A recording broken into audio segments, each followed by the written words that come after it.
다빈이네 반 학생 27명 중에서 형제가 있는 학생은 전체의 9분의 7입니다. 형이 있는 학생은 형제가 있는 학생의 7분의 3이고 동생이 있는 학생은 형제가 있는 학생의 3분의 1입니다. 형과 동생 중 어느 형제를 가진 학생이 더 많습니까? 몇 명 더 많은지 물어보는 문제인데요. 역시 분석을 잘 하셔야 됩니다. 그래서 우선 다빈이네 반 학생이 전체 학생이 일단 27명이에요. 그런데 형제가 있는 학생은 전체의, 수학에서 의는 9분의 7인데요. 아직 3학년이기 때문에 이제 의라는 거는 이제 수학에서 의라는 건 곱하기를 의미하는데 3학년이기 때문에 아직 그 개념까지는 못하고요. 우리가 배웠던 분수의 개념으로 문제를 풀겠습니다. 전체의 9분의 7이라고 합니다. 형제가 있는 학생. 형제가 있는 학생. 그러니까 형이나 동생이 있는 학생을 얘기하겠죠. 그게 전체가 27명이었어요. 전체의 9분의 7이에요. 그러면 저걸 어떻게 풀 것인가? 전체가 27명이니까 27명을 몇 등분해요? 그렇죠. 나누기 9를 해야 되겠죠. 일단. 그럼 3명씩 들어가죠. 요게 요 얘기예요. 이게 전체예요. 27명인데요. 그거를 나누기 9를 하겠습니다. 그러면 9등분 하는 얘기잖아요. 하나, 둘, 셋, 넷, 다섯, 여섯, 일곱, 여덟, 9등분 하는 거죠. 그러니까 27 나누기 9를 하면 요 한 칸에 3명이 들어가는 거예요. 3, 1은 3, 3, 4, 12, 3, 5, 15, 3, 6, 18, 3, 7, 21, 3, 8, 24, 3, 9, 27. 그런데 그 중에 몇 명이라고 그랬죠? 그쵸? 9분의 7이라고 그랬죠. 그러니까 한 칸, 두 칸, 세 칸, 네 칸, 다섯 칸, 여섯 칸, 7칸에 해당하는 거죠.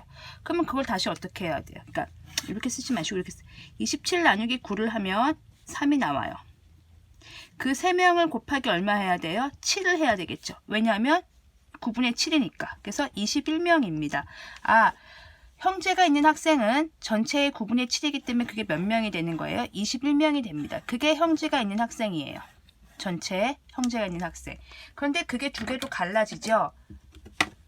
형이 있는 학생과 동생이 있는 학생이 나오는 거예요. 형이 있는 학생은 전체가 아니고 형제가 있는 학생의 7분의 3이라고 했으니까 형제가 있는 학생 중에서 7분의 3이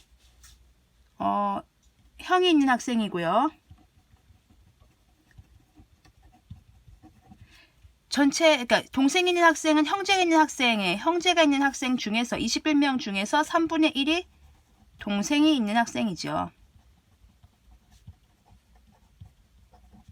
이해하셨죠? 그러면 형이 있는 학생이 21명이니까요. 21명 중에 7분의 3이니까 7분의 그럼 나누기 또 7을 해야 되겠죠. 그럼 3명씩 가져가죠. 그러니까 이런 거예요. 이 전체가 27명이잖아요. 21명이잖아요. 그걸 몇 등분 하는 거예요? 7분의 3이니까 1, 2, 3, 4, 5, 6, 7. 그래서 한 칸에 3명씩 또 들어가는 거죠. 그런데 그 중에 몇 명인 거예요? 3칸인 거잖아요.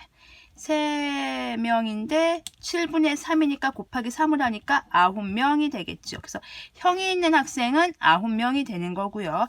동생이 있는 학생을 구해보겠습니다. 21 나누기 얼마랍니까? 3분의 7이니까 3을 하면 되겠죠. 3. 그러면 7명씩 들어가죠. 자, 보세요. 전체가 21명인데요. 그걸 몇 등분 하는 거예요? 3등분 하는 거죠. 그 중에 그러면 이제 7명씩 들어가는 거죠. 그 중에 한 칸이죠. 그러면 7명인 거죠. 그래서 동생 있는 학생은 7명인 겁니다. 자, 비교하는 건 뭐죠? 형과 동생 중 어느 형제를 가진 학생이 형이 있는 학생이네요.